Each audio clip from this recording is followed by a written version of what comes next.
Os dinossauros surgiram na Terra há cerca de 245 milhões de anos. Isso é um tempo incrivelmente longo em termos humanos, mas geologicamente, os dinossauros foram efetivamente recém-chegados ao mundo natural. Antes da chegada dos dinossauros nas planícies aluviais e florestas do mundo Mesozoico, a vida animal já havia passado por várias centenas de milhões de anos de evolução. A vida nesta era, a Era Paleozoica, foi uma das mais estranhas e irreconhecíveis em toda a história natural do nosso planeta, com muitos grupos de animais antigos encontrando seu lugar em meio aos estranhos e muitas vezes perigosos ecossistemas em que viviam. No vídeo de hoje, vamos levá-lo em um tour pela Era Paleozoica. Esta jornada começa há mais de 538 milhões de anos atrás, no passado distante de um mundo verdadeiramente irreconhecível.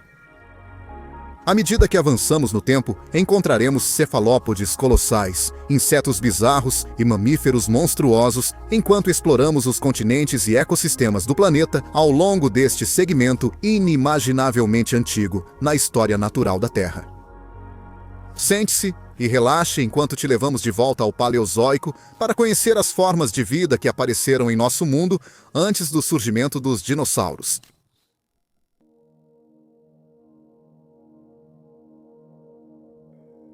Nossa expedição ao longo do tempo profundo começa com um mergulho nos mares rasos da Terra.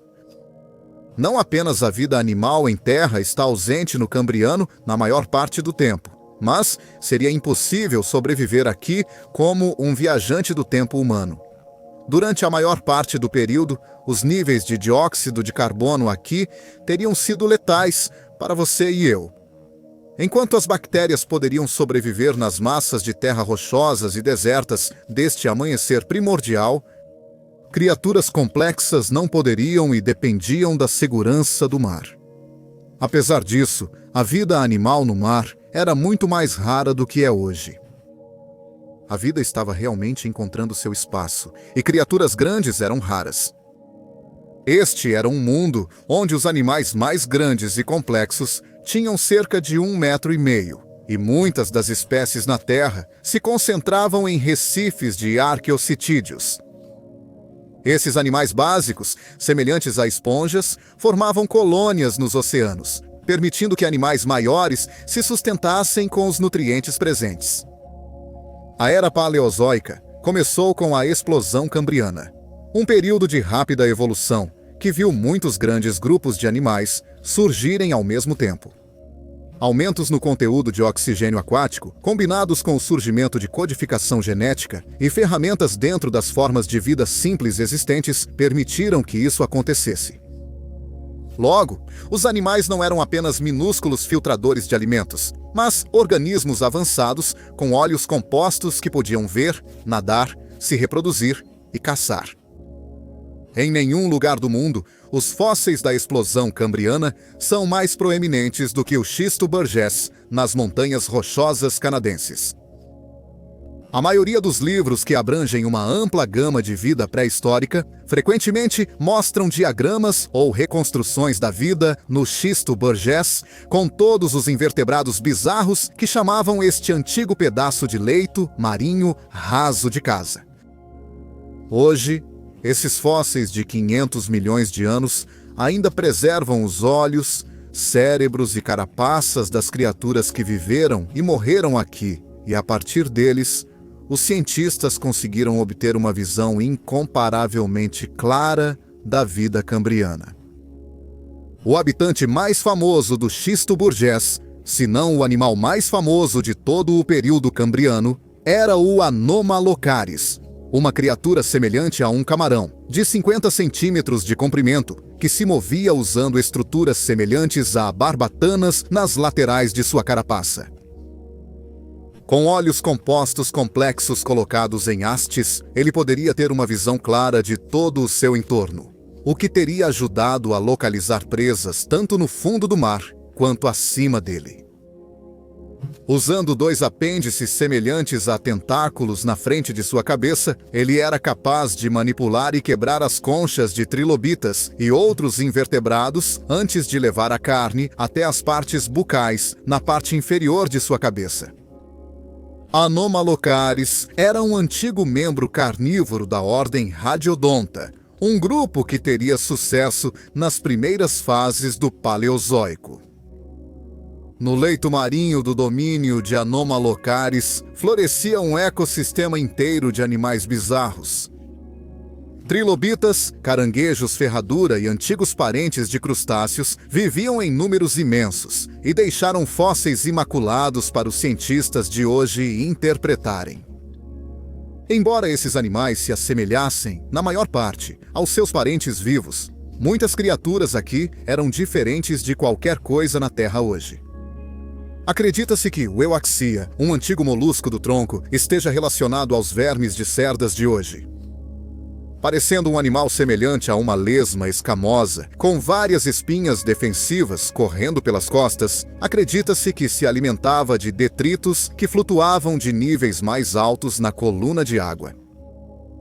Muito mais parecido com um verme era o Hallucigenia, um animal longo em forma de tubo que foi inicialmente reconstruído de cabeça para baixo.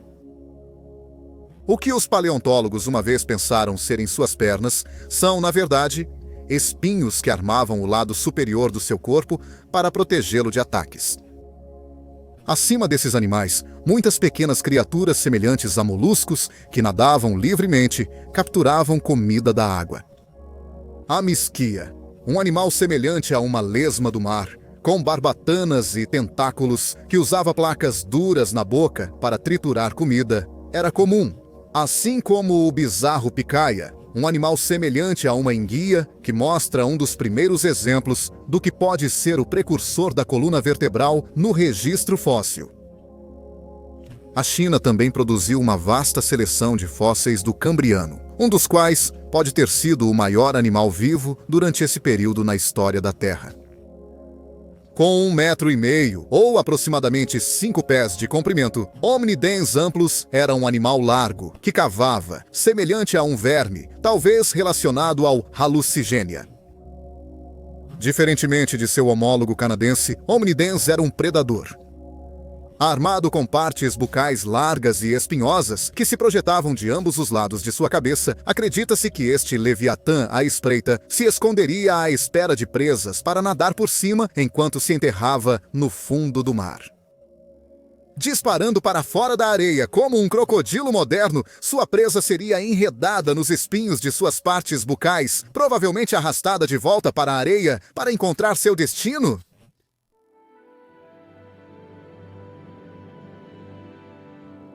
Durante o período Ordoviciano, começamos a ver as condições na Terra dando os primeiros passos para se tornarem habitáveis para a vida animal.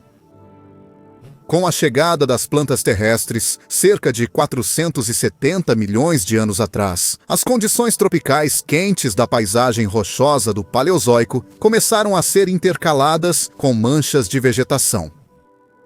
Essas plantas incluíam grupos antigos como musgos, antóceros e hepáticas, que geralmente não possuíam raízes, caules e folhas verdadeiras. Isso significava que eles não tinham uma rede de canais dentro deles para transportar água e podiam sobreviver nas condições quentes e severas em terra. Mais tarde, no Paleozoico, essas plantas se diversificariam para cada extremo, formando habitats vitais para a vida terrestre. Por enquanto, no entanto, eles permaneceram pequenos e, na maior parte, provavelmente não seriam notados em grande medida pelo viajante do tempo moderno. Sob a água, a vida continuou a se diversificar. Os mares rasos foram remodelados pelo surgimento de corais construtores de recifes no Ordoviciano, que permitiram uma ampla gama de novos invertebrados se estabelecerem nesses habitats vibrantes e vastos.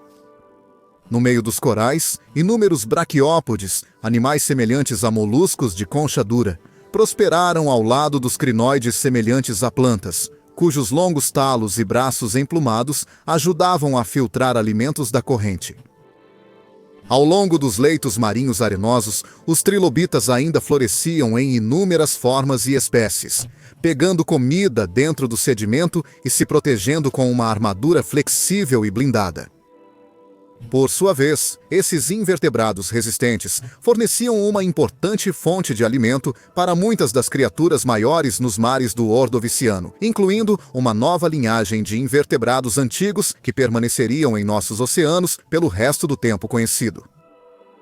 Os cefalópodes.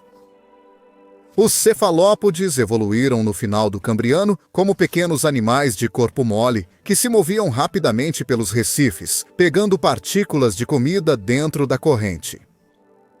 No entanto, no Ordoviciano, eles se diversificaram no que a história frequentemente descreve como monstros marinhos, o Endoceras. Este grupo de cefalópodes gigantes, parentes distantes dos nautiluses modernos, podiam atingir comprimentos superiores a 9 metros ou 30 pés, dependendo da espécie. Camaroceras é, talvez, o gênero mais conhecido do Ordoviciano, que ostentava uma imensa concha cônica, no final da qual se encontrava uma cabeça carnuda, armada com tentáculos agarradores. Esses tentáculos eram altamente eficientes em quebrar e manipular presas de corpo duro, que então podiam ser levadas até o bico do animal para serem consumidas. No entanto, nem todos os cefalópodes no Ordoviciano eram tão monstruosos. Os mares estavam repletos de nautiloides nessa época, pois animais menores como afatóceros dependiam dos recifes generalizados para abrigo e alimento. No entanto, os invertebrados de corpo duro também tinham seus representantes predatórios.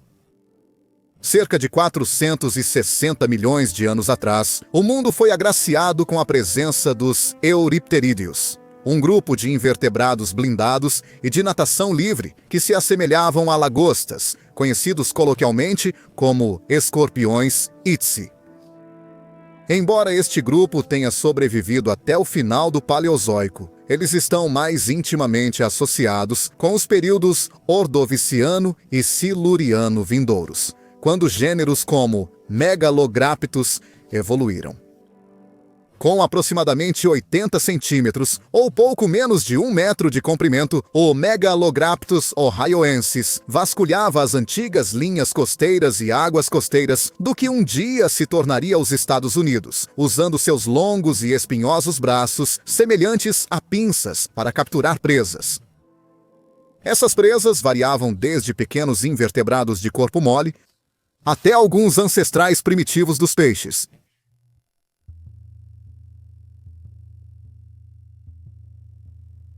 No final do Ordoviciano, o mundo sofreu um evento de extinção em massa, o primeiro de seu tipo na pré-história. A causa específica da extinção é debatida e a glaciação, o vulcanismo e as reduções nos níveis de oxigênio nos oceanos podem ter desempenhado um papel.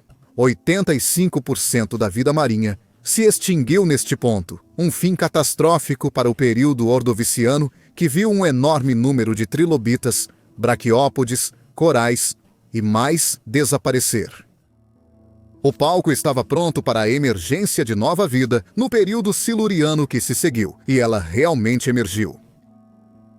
Uma das maiores mudanças importantes no siluriano foi o surgimento de plantas vasculares, como a Cooksonia, com caules avançados que lhes permitiam transportar água para diferentes partes de seus corpos.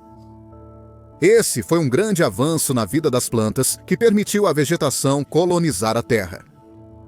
Embora grandes extensões de terra ainda fossem rochosas e estéreis, isso permitiu que os primeiros artrópodes e fungos colonizassem a Terra permanentemente. Outra importante adição ao reino animal do Siluriano foi o surgimento dos peixes com mandíbulas. Antes do Siluriano, muitos peixes não possuíam mandíbulas e filtravam alimentos por bocas sempre abertas. As mandíbulas permitiram que os peixes se diversificassem e possibilitaram a evolução dos primeiros predadores piscícolas do mundo. Megamastax, um peixe de barbatanas lobadas distante, parente dos peixes pulmonados e selacantos de hoje, estavam entre os primeiros desses predadores a surgir no registro fóssil. conhecido de cerca de 423 milhões de anos atrás, no que um dia se tornaria a China, o Megamastax tinha dentes arredondados que lhe permitiam esmagar a blindagem de outro grupo de peixes recém-evoluídos, os placodermos. Os placodermos desempenhariam um papel enorme no início do Paleozoico, sendo um dos grupos mais dominantes de vertebrados na próxima época devoniana. Por enquanto, eles eram em grande parte animais pequenos, embora extremamente incomuns pelos padrões de hoje. Depósitos de fósseis chineses na China revelaram muitos fósseis bizarros de placodermos do Siluriano, incluindo Chilinu, Chimenolepis e Wangolepis. Muitos placodermos, nessa época, ainda não tinham mandíbula e dependiam da filtragem de alimentos da corrente para se sustentarem. Assim como os anapsídeos, como o Berkenia, uma espécie canadense que pode ter se assemelhado ao peixe-papagaio atual. Enquanto os vertebrados começavam rapidamente a ganhar destaque no Siluriano, os invertebrados artrópodes estavam evoluindo rapidamente ao lado deles. Os eurípteros do Siluriano são alguns dos animais mais impressionantes de todo o Paleozoico e alcançaram tamanhos verdadeiramente enormes. Um dos gêneros mais comuns, Eurípteros, representou mais de 90% de todas as espécies durante o Siluriano. Com mais de 1 metro de comprimento, ele se impulsionaria pelos mares rasos com grandes apêndices semelhantes a remos, enquanto agarrava a presa com braços finos e semelhantes a pinças. Muito maior era o Pterigotus, um escorpião do mar do tamanho de um crocodilo, com quase 2 metros de comprimento. Armado com eficientes olhos compostos e longas pinças de agarrar, acredita-se que o Pterigotus se enterrava no chão para esperar a presa nadar por cima. Sem nenhum aviso, ele romperia da areia para agarrar sua vítima, usando suas pinças para abater sua refeição.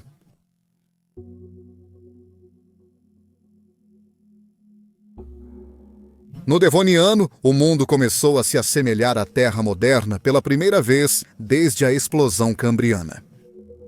Várias características-chave contribuíram para isso, mas a maior, sem dúvida, foi o surgimento de novos habitats terrestres abundantes, as florestas. O surgimento de plantas terrestres de esporos livres, conhecidas como pteridófitas, permitiu que as plantas se reproduzissem de maneira mais eficiente, levando à sua eventual disseminação por grandes extensões de terra. As árvores apareceriam no período Devoniano, com a evolução de verdadeiras raízes e folhas. Essas novas florestas forneceriam refúgios para todos os tipos de insetos e outros invertebrados, que por sua vez atrairiam novos grupos de animais para fora da água e para a bioterra pela primeira vez, os tetrápodes. A atividade tectônica significativa também mantinha os continentes em movimento no Devoniano, e eventualmente eles começaram a colidir. Grandes supercontinentes começaram a se formar à medida que os continentes se fundiam, incentivando o surgimento de Gondwana e Euramérica. Colisões como essas causaram o surgimento das cadeias montanhosas caledonianas e Apalaches, cujas rochas ainda contêm os bizarros fósseis bem preservados dos animais que dominavam as florestas e mares do Devoniano. Há 375 milhões de anos, uma estranha criaturinha saiu de um riacho de água doce e usou nadadeiras básicas em forma de almofada para explorar as margens do rio ao redor de sua casa. Parecendo uma estranha mistura entre um peixe e um crocodilo, este era um animal com guelras e pulmões. Ele tinha as escamas de um peixe, mas seu pescoço era móvel, como o de um anfíbio ou réptil. Na verdade, se voltarmos milhões e milhões de gerações, seu ancestral pode parecer algo como este animal. Tiktaalik rosi, um dos primeiros tetrápodes do mundo a se aventurar em terra. A rica abundância oferecida pelas novas florestas em sua terra natal, o Canadá, deve ter encorajado seus ancestrais a passar cada vez mais tempo acima da água, talvez para pegar insetos ou para escapar dos maiores predadores que vivem sob a superfície da água. Tiktaalik, ou um animal semelhante a ele, lançou as bases para toda a vida vertebrada em terra. E não demorou muito para que estranhas criaturas semelhantes a anfíbios colonizassem a maioria das massas terrestres do nosso planeta. Ichthyostega e Acanthostega, dois animais semelhantes a salamandras com características piscíneas visíveis, logo seguiram e estavam entre os primeiros vertebrados a ter membros visíveis e não nadadeiras. Isso levou a animais maiores, como o Rhinerpiton da Pensilvânia devoniana, um animal que era capaz de passar períodos mais longos fora de seu habitat de água doce. Por mais eficientes que esses tetrápodes fossem ao deixar os limites da água, eles não podiam ficar em terra para sempre. A pele seca deles precisava de hidratação frequente, ou esses animais teriam assado sob o sol quente do Devoniano. Além disso, eles precisavam colocar seus ovos, que não possuíam uma casca protetora dura, na água. No entanto, a água provou ser onde esses animais estariam em seu estado mais vulnerável. O Devoniano é frequentemente referido como a Era dos Peixes, e com uma razão extremamente boa. Enquanto nossos ancestrais tetrápodes estavam saindo das ondas e chegando às margens dos rios, os peixes se tornaram os principais predadores do planeta, evoluindo para todas as formas e tamanhos temíveis. O mais famoso deles é o Dunkleosteus, um placodermo. Este era um animal pelágico que se alimentava principalmente de outros placodermos, usando seus poderosos dentes semelhantes a tesouras para esmagar a armadura dérmica que adornava esses peixes. Ele mesmo era fortemente blindado, com material semelhante a placas ósseas ao longo de sua cabeça e pescoço, proporcionando-lhe uma mordida extremamente poderosa. Acredita-se que ele se alimentava muito como um garupa moderno, abrindo rapidamente a boca para sugar qualquer coisa que pudesse estar ao alcance de suas mandíbulas. Os futuros predadores aquáticos do ápice da Terra, os tubarões e outros peixes cartilaginosos, também eram comuns nas águas do Devoniano, mas pareciam um pouco diferentes dos grandes tubarões brancos e das espécies que são famosas na atualidade.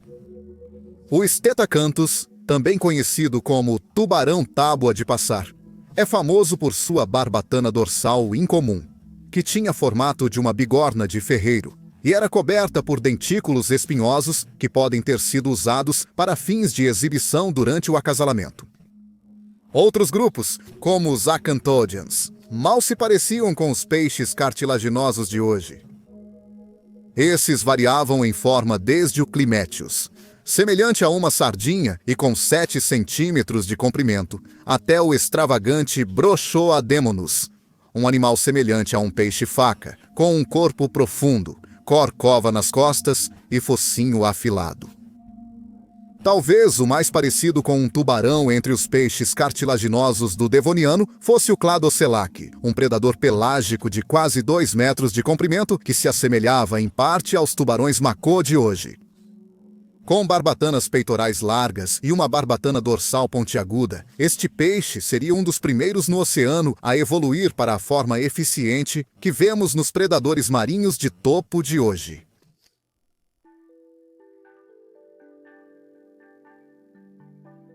Para um viajante do tempo moderno, ao entrar em uma floresta carbonífera, seria perdoável pensar que ele havia pousado em um mundo alienígena. No início do Carbonífero, o clima da Terra era quente e úmido globalmente, com níveis de oxigênio muito mais altos do que os que experimentamos hoje. Enquanto desfrutamos de níveis de oxigênio de cerca de 21%, os animais carboníferos experimentaram até 35% nos níveis máximos, o que significa que estranhos novos animais agora tinham os kits de ferramentas atmosféricas de que precisavam para evoluir.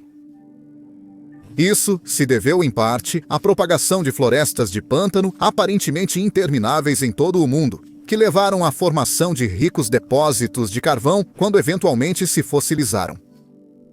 Essas florestas estavam literalmente explodindo de vida à medida que tetrápodes e invertebrados começaram a se desenvolver ainda mais em todos os tipos de novas e bizarras formas. No entanto, para o final do Carbonífero, tudo isso seria perdido.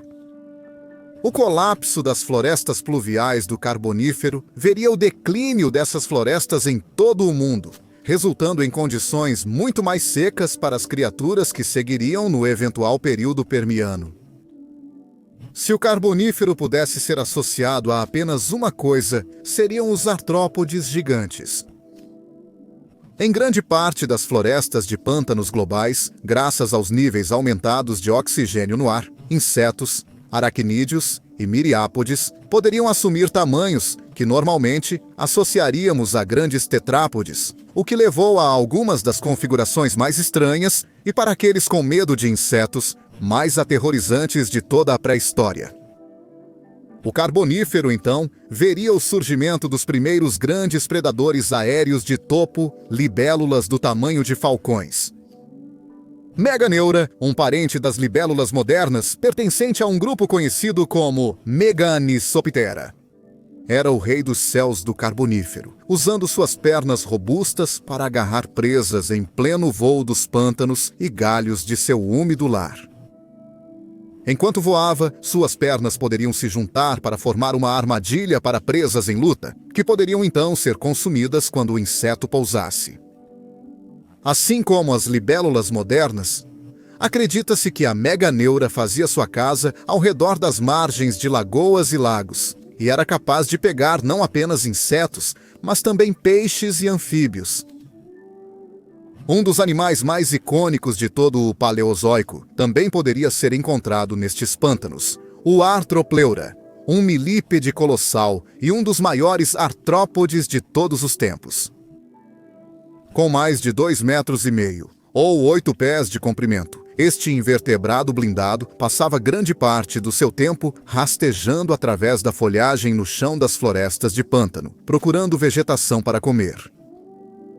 Ele era de fato um herbívoro estrito, apesar de sua aparência temível, e usava suas partes bucais resistentes para perfurar as diversas e abundantes espécies de plantas que compunham sua casa na floresta.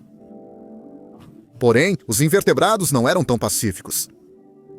Entre Pulmonoscorpius, um verdadeiro escorpião do Carbonífero do que um dia se tornaria a Escócia. Com 70 centímetros ou 28 polegadas de comprimento, este era um predador diurno ativo que perseguia a presa no chão da floresta. Como os escorpiões modernos, o Pulmonoscorpius estava equipado com um ferrão afiado no final de sua cauda, que pode muito bem ter sido altamente venenoso.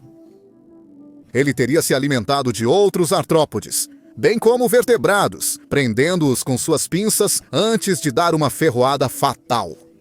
Os rios e lagos do Carbonífero também estavam repletos de vida, e uma nova gama de criaturas bizarras derivadas chamavam essas águas pantanosas de lar. Diferente de qualquer coisa que vive hoje, Crassigerinos era um dos predadores ocultos da Escócia carbonífera, espreitando nas águas turvas e cheias de folhas dos lagos abaixo das densas florestas. Este era um estranho tetrápode basal que se assemelhava a um crocodilo com a longa e sinuosa cauda de um girino. Com cerca de 2 metros de comprimento e longas mandíbulas cheias de dentes afiados como agulhas, é provável que o Crassigerinos se alimentasse de peixes e outros tetrápodes em seu ambiente aquático. Seus membros eram curtos e vestigiais, inúteis para se arrastar para a terra, e por isso é provável que essa criatura obtivesse tudo o que precisava na vida das águas pantanosas de água doce da Europa carbonífera. Em outros locais, os tetrápodes evoluíam para se adaptar melhor à vida terrestre. Areops megacephalus, por exemplo, era um tetrápode temnospondilo, de 2 metros ou 6,5 pés de comprimento que se assemelhava a uma salamandra robusta. Embora ainda precisasse retornar à água com frequência, era capaz de caçar e se alimentar em terra, uma adaptação útil para um mundo terrestre repleto de presas do tamanho de uma mordida. No final do Carbonífero, cerca de 318 milhões de anos atrás, surgiu uma nova classe de tetrápodes que daria os primeiros passos para viver toda a sua vida em terra. Os répteis. O primeiro verdadeiro réptil no registro fóssil é um animal conhecido como Hylonymus, uma pequena criatura semelhante a um lagarto que evoluiu um corpo resistente e escamoso que não precisava ser continuamente umedecido por um mergulho em um lago. Além disso, Hylonômus seria um dos primeiros animais na história da Terra a botar ovos amnióticos de casca dura, que poderiam ser incubados com segurança em terra, longe da maioria dos predadores. As cascas duras desses ovos manteriam o embrião quente e hidratado e permitiriam que seus pais explorassem novos habitats e fontes de alimento longe da água. Enquanto a vida no interior estava se desenvolvendo rapidamente, os animais nos oceanos da Terra continuavam a assumir novas formas, estranhas e maravilhosas. Os peixes cartilaginosos que encontraram seu espaço no Devoniano agora eram os predadores de topo dos oceanos, com o declínio de muitas espécies de placodermos em suas águas. Embora não fosse um verdadeiro tubarão, o Edestos era um dos peixes mais temíveis nos mares do Carbonífero, parente dos peixes cartilaginosos modernos, às vezes referido como o tubarão de dentes de tesoura. Os dentes do Edestos estavam dispostos como lâminas ao longo de duas mandíbulas anguladas externamente. Essa estrutura dental única é conhecida como espiral, onde os dentes trabalhavam em conjunto para agarrar e fatiar a presa, na maioria das vezes, outras espécies de peixes. Usando espirais em um sistema semelhante a engrenagens, as bordas serrilhadas dessas lâminas moviam-se para frente e para trás com uma força de mordida impressionante.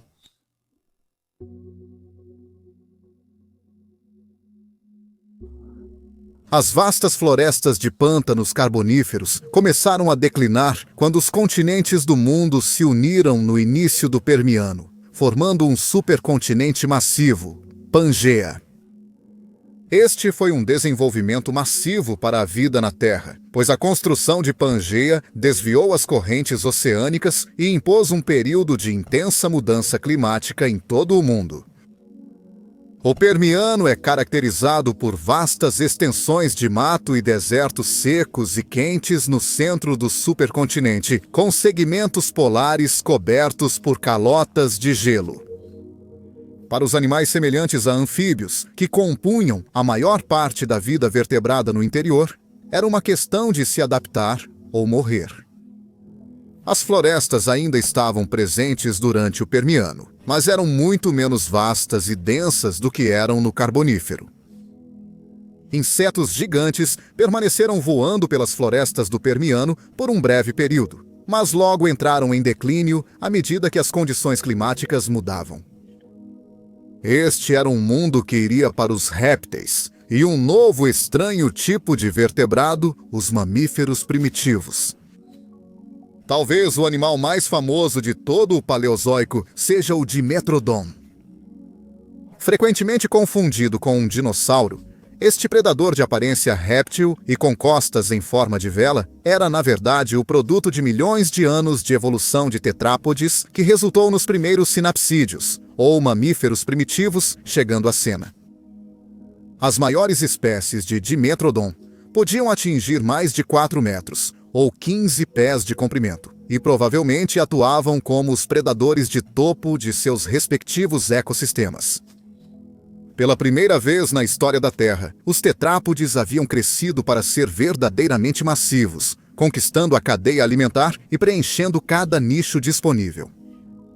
A vela do Dimetrodon provavelmente ajudou o animal na regulação da temperatura, permitindo que ele absorvesse os raios do sol pela manhã, possibilitando um dia inteiro de caça, após uma noite fria na mata do Permiano. Também pode ter sido de cores vivas, talvez usado para fins de exibição, enquanto o animal tentava atrair um parceiro. No entanto, não foram apenas o Dimetrodon e seus parentes esfenocodontídeos que dominaram os ecossistemas do Permiano. Cerca de 270 milhões de anos atrás, um novo grupo de caçadores terapsídeos apareceu em cena, que dominaria os ecossistemas do Permiano até o fim do Paleozoico, os Gorgonopsídeos.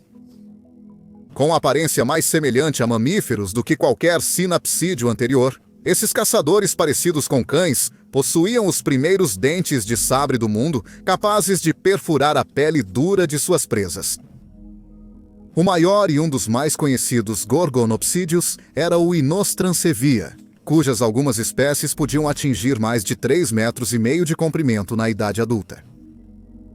Aparecendo logo depois, e sobrevivendo até o Mesozoico, estavam os pterocefalianos, semelhantes a texugos, um grupo de terapsídeos, geralmente menores, cujos dentes afiados e mandíbulas longas e esbeltas podiam facilmente capturar presas de tocas e do subbosque. No entanto, nem todos os sinapsídeos eram predadores mortais, e diversas formas herbívoras evoluíram nesse período. Dinocefalianos bizarros e volumosos, como mochops e queratocéfalos, pastavam na vegetação, o que lhes permitiu atingir o tamanho e a forma geral de hipopótamos e rinocerontes modernos. Os sinodontes, semelhantes a porcos, um grupo que se tornaria extremamente bem-sucedido durante o Mesozoico, surgiram durante o final do Permiano e se alimentavam de vegetação rasteira em florestas e matagais. Ainda menores eram gêneros como Deictodon, pouco maior que um cão da pradaria, e vivendo um estilo de vida semelhante. Usando presas curtas e curvadas para baixo e bicos poderosos, eles cavavam tocas em busca de segurança contra os predadores acima, enquanto procuravam tubérculos para fornecer comida e água. Os répteis também estavam evoluindo, e enormes novas formas surgiram durante o Permiano. Alguns dos maiores e mais conhecidos são os pariasauros pararreptilianos, um grupo de titãs robustos do mato que se assemelhavam aos anquilossauros do Mesozoico. Armados com escudos defensivos irregulares ao longo de suas costas, animais como o Scutosaurus conviviam com criaturas como a Inostrancevia, em uma constante luta entre herbívoros massivos e carnívoros de dentes de sabre. No extremo oposto do espectro reptiliano, animais como o Coelurosauravus também evoluíram no Permiano. Esses foram os primeiros vertebrados a conquistar os céus, evoluindo longas estruturas em forma de vara que suportavam membranas de deslizamento projetando-se dos flancos de seu tronco. Isso não era voo motorizado, mas permitia que esses répteis deslizassem em segurança diante de um predador ou perseguissem rapidamente a comida sem ter que escalar repetidamente árvores ou rochas.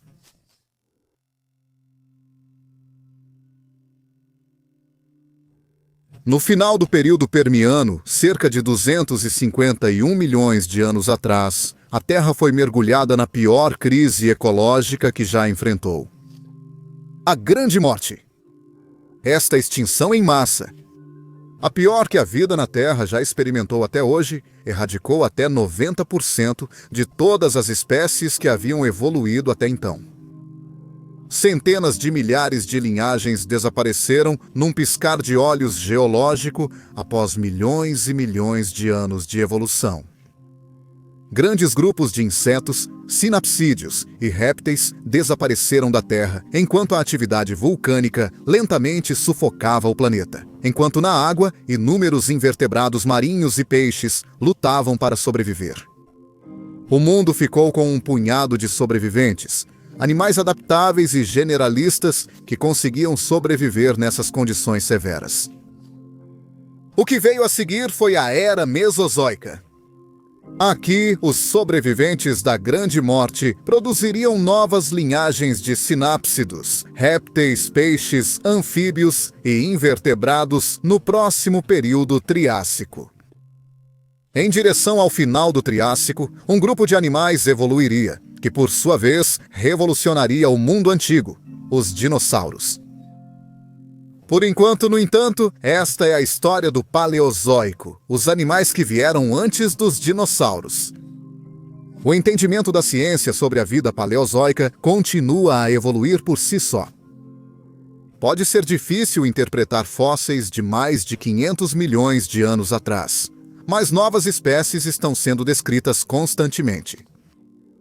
O que vem a seguir, teremos que esperar para ver.